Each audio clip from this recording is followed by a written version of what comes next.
Coronavirus. It's ravaging the globe, claiming hundreds of thousands of lives and leaving many without jobs.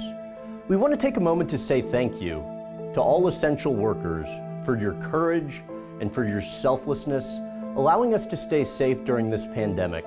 Our thoughts are with you and all those affected by this virus. This week, a social distancing edition. Close to him. You're too close to him. No. Don't go outside. With the COVID-19 pandemic plunging the world into uncertainty, we video chat from our office in St. Louis, Missouri, with nearly 20 guests across the globe to examine coronavirus's impact on sports and beyond. If I had to bet, I would say they'll try to salvage the season after the new year. From sportscaster Joe Buck to Formula One mogul Bernie Ecclestone. You've recently said coronavirus is the biggest threat to the sport you've ever witnessed.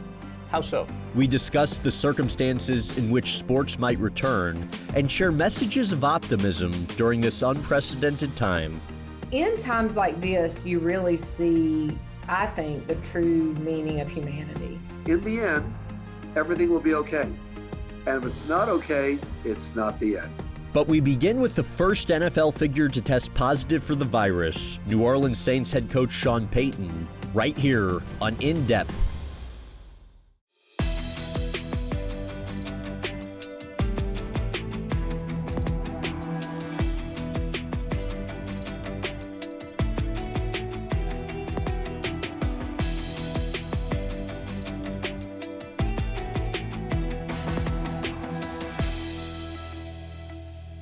What was your initial reaction when you found out you had the coronavirus? I think I had prepared myself that I probably did have this. By the time I got the test result back, I was beginning to already feel better. I never really lost any appetite. I only had the 1 day of a fever. There's some discussion relative to blood testing to see if you can donate your blood if it tests the correct way and they'll use it. But that would be, I think, something that would be really cool to do. Despite the growing threat, the NFL has forged ahead with its offseason schedule, beginning free agency on time and still holding the 2020 draft, albeit a virtual version. What do you think of how the NFL has been handling everything? It's a fair question. I've been asked it a lot. And look, we were issued some guidelines relative to, handling the media. I think a number of people were critical in pushing it back if possible. But I think you focus a little bit more on the things you can control as you get older in life. They seem like they want to come out and say, we're going to do it. We're going to plow ahead. We're going to have our draft. We're going to start the season on time. We're going to start the season on time with fans. I just don't know how you can make any proclamations at this point. I think we will get back this year, this summer, later in the summer, but I fully expect that it will be with empty stadiums, at least at the beginning, and we will see these events take place with nobody in the stands. But man, when that first crack of the bat or that first goal or that first made basket or whatever it is going to really, I think, be a welcome sound, a great relief, and it'll let us all know that we're kind of back on the road to normalcy. Here's a pair of twins, beautiful little boys that I'm assuming they're twins. They're the same size, look very similar, wearing the same outfits. And remind me of my two. How did you get the idea for the quarantine calls? Talking with my boss, he kind of threw it at me, I think, as a joke, and then we both stopped and thought about it. And so it was his initial idea, and I will only take credit in that I was insistent on not doing viral moments. That seems so self-serving. I said, well, let's just involve people and get everyday mundane things, and I'll try to do play-by-play of it. Looks like the younger guy is holding his own on the far side of the court and now moving toward the net. Good night. What's next? And our worst fears have happened. Mike lost the hand and now lost his shirt. Goodbye, Mike. Buck still awaits word on Major League Baseball's course of action. One idea involves all 30 teams playing in spring training stadiums in Arizona. Meanwhile, NASCAR has turned online to iRacing, which provides entertainment for drivers and fans, but few answers for company employees. It's been quite crazy. And of course, making that decision on a Sunday, telling your workforce of 125 people that you're not going to come to work Monday, and what goes through their mind? How am I going to feed my family? Am I getting a paycheck? What's going on here? How long are we not going to be racing? And all the different things that were questions that we couldn't answer. For the first time ever, the Masters won't be played in March or April. The new November date is part of the schedule shakeup that also includes the cancellation of the British Open. While the golf world plans a June return, Hall of Famer Annika Sorenstam has taken on the role, like so many parents, of school teacher. We're getting into homeschooling or virtual learning, which, I a lot of respect to all the parents who have been doing that for a while. It's not easy. Luckily, our kids are just 5th grade and 3rd grade, so we still understand a little bit what they're learning, but, it's hard to just jump in and have them sit down and focus. And it's a lot of testing in a way, reading and trying to keep their minds on education. If somebody coughs, they're like, do they have the corona? It's all these words that we've never been using before, like social distancing and virtual learning and all those things. It's very new for them too. Congratulations are in order. You are now a grandfather. I know, it's crazy, man. I can't meet her because of the coronavirus. So I guess because baby's immune system is really susceptible. So now I know, I had a real problem with it. Man, that makes me officially old. But then now, as soon as she popped out and I saw her and she looks just like Chandler when Chandler was a baby, it's now I get grandparents with the pitch, here, let me show you pictures of my grandkids. I get it now. I don't know. I'm infatuated with her. So If I had to bet, I would say they'll try to salvage the season after the new year.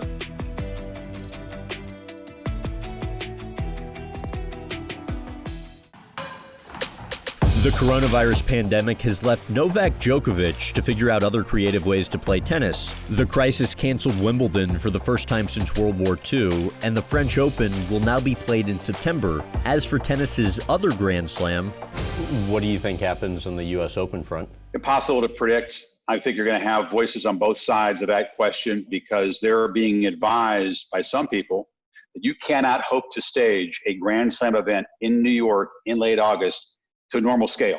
If you want to have a chance at having an event that makes sense, that's safer, that's viable, you need to reduce the field, you need to reduce the number of courts involved, the number of people involved, shrink the footprint in all ways. It's very complicated. My sense is a lot of players would show up, but what kind of scale event is realistic to have in New York? They're talking about that, but no one knows the answer as we speak. You obviously are the lead, play-by-play commentator for ESPN on the college football front. Your thoughts on what happens on that front? There are 3 scenarios being talked about by the people who are preparing for it. Scenario 1, uninterrupted normal season. Scenario 2, you play in the fall, but you shorten it and you somehow modify the postseason. Option 3, which seems radical and bizarre and fraught with problems, is to play in the spring. You take football off the table, and some athletic programs will be severely hurt. And then there's a whole thing we haven't even talked about yet, which is the optics and the morality of this. If it's not safe for regular students to go back to campus, if they're going to hold the semester online, that you're going to ask players to come back on campus in some form and be quarantined, but go out and perform so the cash cow can keep rolling. And that's deeply offensive to a lot of people and unrealistic to others. If I had to bet, I would say they'll try to salvage the season after the new year. But again, that's just sitting here in the moment without essential information that has to be had before you can make that decision. The NBA was the first league to suspend its season after Utah Jazz center Rudy Gobert tested positive for the virus on March 11th. Dikembe Mutombo is among the many to applaud the league's swift action. The global ambassador and Basketball Hall of Famer opened a hospital in his native Congo in 2006, which we visited a few years ago. He has seen firsthand the devastation caused by 2019's Ebola outbreak and this year's COVID-19 pandemic. In Congo, the country in general, I don't know if we have more than 200 ventilators. I don't know. My hospital, based on the statistic that the government just projects, We are the only hospital in Congo that have more ventilators in ICU than any hospital, any hospital in the entire country. So we have 13 ventilators. And the second hospital that come after that, you have 8 in the entire country. Some hospital got 2, some of them got 3, some of them got 1. In my lifetime, to tell you the truth, I never imagined, even dreamed, that our world would come to the end the way it came right now, to the stop, and the way there will be so many diseases. But I'm glad that the hospital is there to welcome those people. The NCAA quickly followed the NBA's lead, canceling all spring sports as well as postseason basketball. The men's tournament had been played every year since its inception in 1939. But I think with all the players in the country, there's that feeling of, you lack closure. You lack that feeling of knowing what you lined up and you played. And it's really tough for the seniors because they played their last game not knowing that was their last game. What do you think the NHL, and obviously this is all speculation at this point, but your gut feeling in terms of what you think the NHL decides to do with this season? Do you think the games will be played again this season? I honestly have no idea. You know, I saw PK Subban, which is no surprise, thinking that he'd like to have every team make the playoffs, and of course, because his team, I'm sure, is pretty close to last place. But there's going to be a wide range of ideas out there, and that's why we have a commissioner, and we have Bill Daly, and we have smart owners, and we have smart GMs and coaches that'll all put in their ideas, and they'll come up with a really good game plan to either put an end to the season and start back up next October, or figure out a way to finish the season if and when we can get rid of this virus ASAP. You've recently said coronavirus is the biggest threat to the sport you've ever witnessed. How so?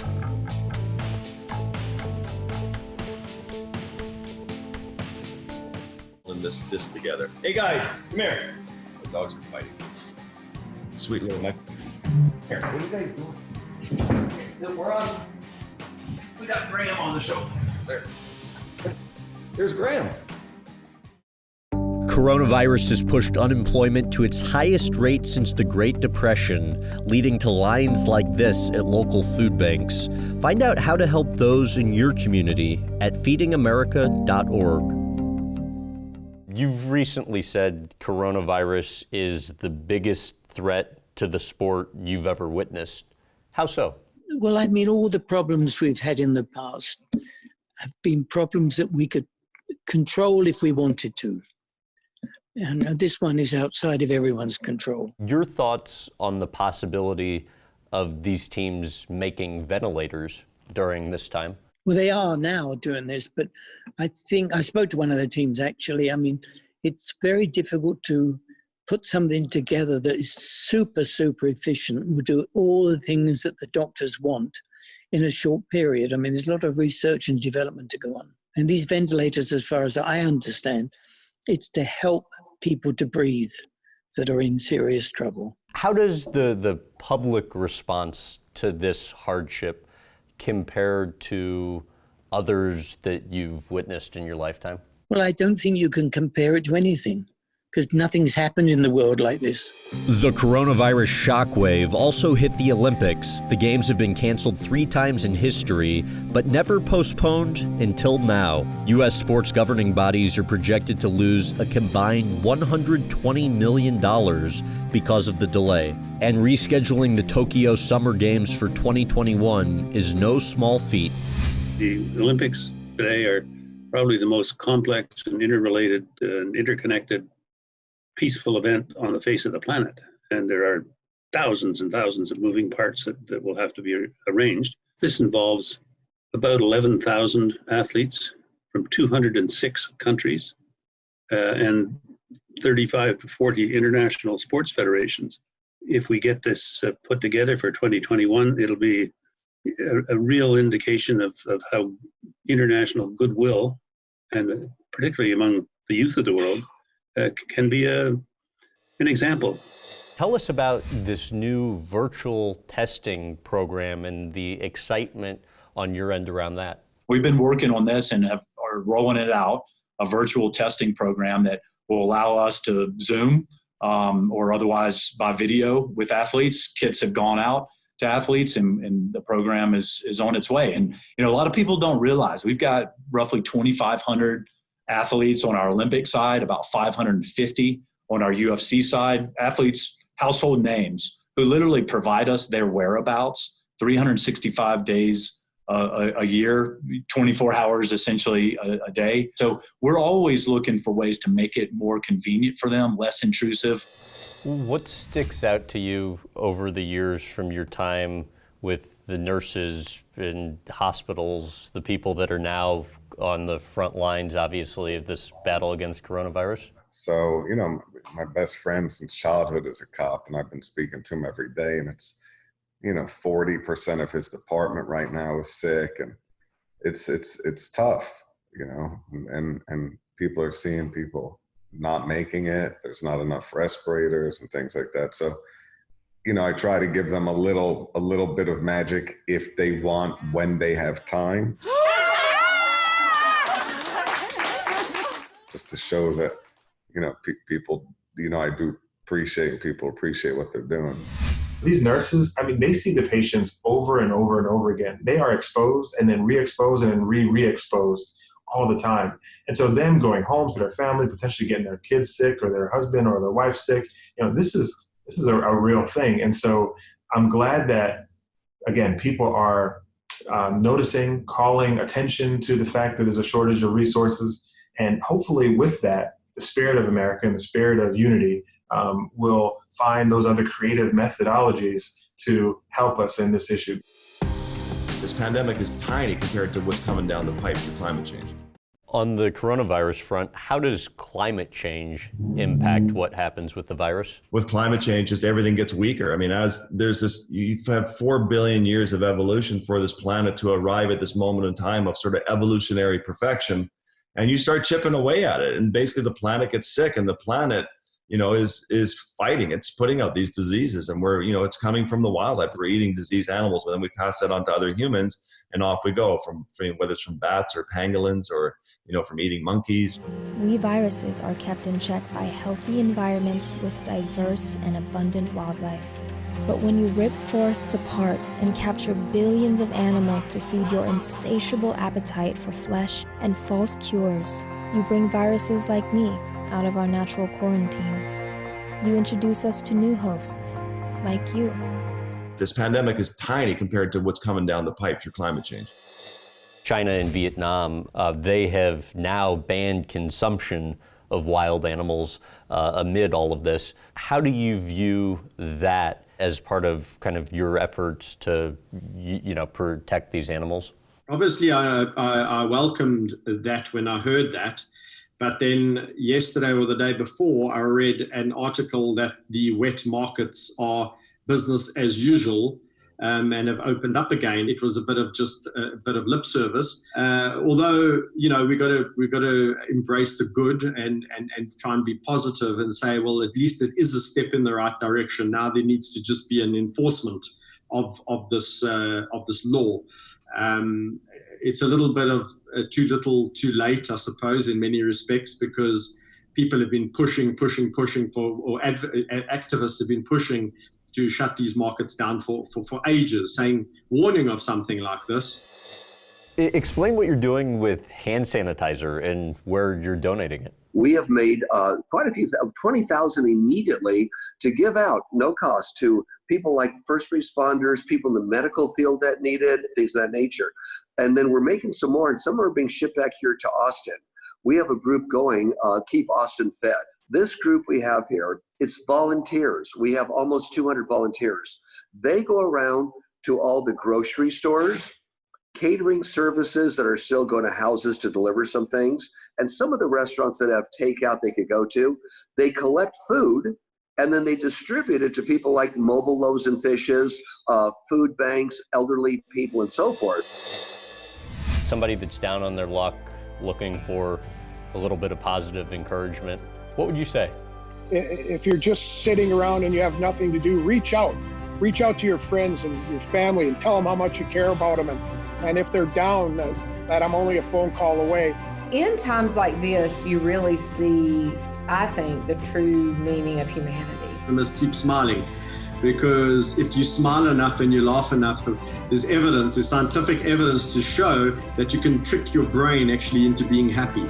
Take it moment by moment. Take a few deep breaths. In the end, everything will be okay. And if it's not okay, it's not the end. I have to let you go on a positive note. We need at least a finger wag before... Stay home. No. Don't go outside.